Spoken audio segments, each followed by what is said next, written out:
Men hajga ketyapman. Men ham boshqa chumolilar kabi oddiy bir chumoliman. Lekin meni boshqa do'stlarimdan ajratib turuvchi bir jihatim bor. Nogironman. Bir falokat tufayli chap oyog'im o'ngiga qaraganda juda kuchsiz va nozik bo'lib qoldi. Allohga shukr, o'ng oyog'im soppa-sog'. Yurishimga yordam bersin deb hassadan foydalanaman. Bir kuni ko'plab insonlar bir joyda to'planib turishganiga ko'zim tushdi. Ba'zi insonlar otlarga minib olishgandi. Ba'zilari ularni olqishlashardi. Qiziqib quloq soldim. U yerda janob payg'ambarimizga qo'shni bo'l, Alloh Ka'bani ko'rishni nasib aylasin deyishardi. Bu manzara diqqatimni tortdi. Keyin o'zimga o'zim men ham muqaddas tuproqlarni ko'raman va Ka'bani yuzimga surish uchun boraman deb qaror qildim. Darhol tayyorlanishni boshladim. Aslida bitta qotgan non ushog'idan boshqa nimam ham bor edi. Yeguligimni olib, hassamga boylab oldim. Yo'lga chiqdim. Yura boshladim. Bir necha metrdan so'ng oldimdan suvarak chiqdi. Dastlab atrofimda aylanib ko'rdi. Keyin o'ylanib so'radi. Qayerga ketyapsan? Ko'ksimni kirib, hajga ketyapman dedim. Suvarak kula boshladi. Shu holingdami? Holimga nima qilibdi? Bilmasam, dedi va qahqaha otib yonimdan o'tib ketdi. Men yana yo'limda davom etdim. Bu safar oldimdan keng qanotlarini yig'ib, yerga qo'ngan bir qarg'a chiqdi. "Oho, mitti chumoli, nima gap? Qayerga yo'l olding?" "Hajga." "Shu holingdami?" "Chindan ham, holimga nima qilibdi?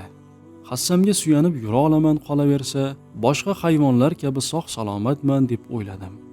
Albatta. Nima, yoqmadimi?"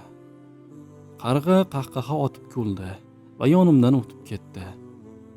Yana yo'limda davom etdim. Ulkan toshlarga tirmashib chiqdim. Oqar suvlar ustidagi barglarga chiqib, narigi qirg'oqqa o'tib oldim. Bu safar oldimdan bir it chiqdi. U hali so'ramasdanoq hajga ketyapman dedim. It akkillab yonimdan o'tib ketdi. Nega menga hech kim ishonmayapti? Men hech tushuna olmadim. Maylida kim nima desa desin, aslo bu qarorimdan voz kechmayman. Ka'bani ko'rish uchun bor kuchimni sarflayman. Yo'l uzoq edi. Albatta, biroz dam olish kerak. Shu payt ulkan bir qo'l men tomonga cho'zildi. Bu inson qo'li edi. U ham bir xil savolni berishga ishonchim komil edi. Meni avaylab kaftiga chiqardi va hayron bo'lib qaray boshladi. Kaftini yuzini ko'rishim mumkin bo'lgan masofagacha ko'tarib, "Salom chumoli og'ayni" dedi. "Salom" dedim. U tabassum qilgan holda, "Xo'sh, qayerga yo'l olding? Qayerga ketyapsan?" O'zimga ishonch bilan Ka'ba tomon yo'lga chiqdim. Lekin o'rtada meni to'xtatib, savol beradiganlar bo'lmaganda, balki yanada osonroq yetib borarmidim dedim. "Shu holingdami?" deb so'radi odam bolasi. Chuqur nafas oldim. Jahl qilmaslik uchun o'zimni zo'rg'a tutdim. Albatta, shu holimda. Holimga nima qilibdi? Hech bo'lmaganda bu yo'lda harakat qilaman, bu yo'lda kurashaman va bu yo'lda halok bo'laman. Nima qilibdi dedim. Endi meni yerga qo'ygin, yo'limda davom etayin.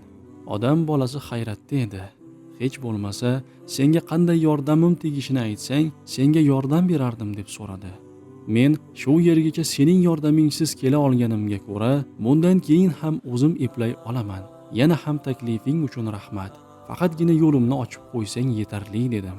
Odam bolasi meni yerga qo'ydi. Yo'limda davom etdim. Bir muddatdan keyin kech kirdi. Bir daraxt kovagiga yotib dam oldim. Ertasi kuni tongda uyg'onib, yana yo'lga chiqdim. Ko'zlarimga ishonmayman. Bir gala qanotli chumolilar.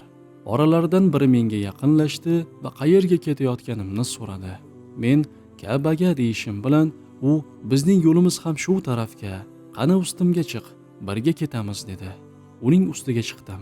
Qanotlarini ochib ko'tarilganida quvonchdan uchayotgandim go'yo.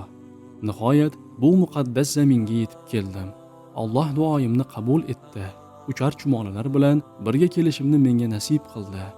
Allohim, senga cheksiz hamd va shukrlar bo'lsin. Meni shu holimda Ka'baga yetkazgan kuch-quvvat sizni ham yaqinda yetkazmasinmi? Nima deysiz bolajonlar?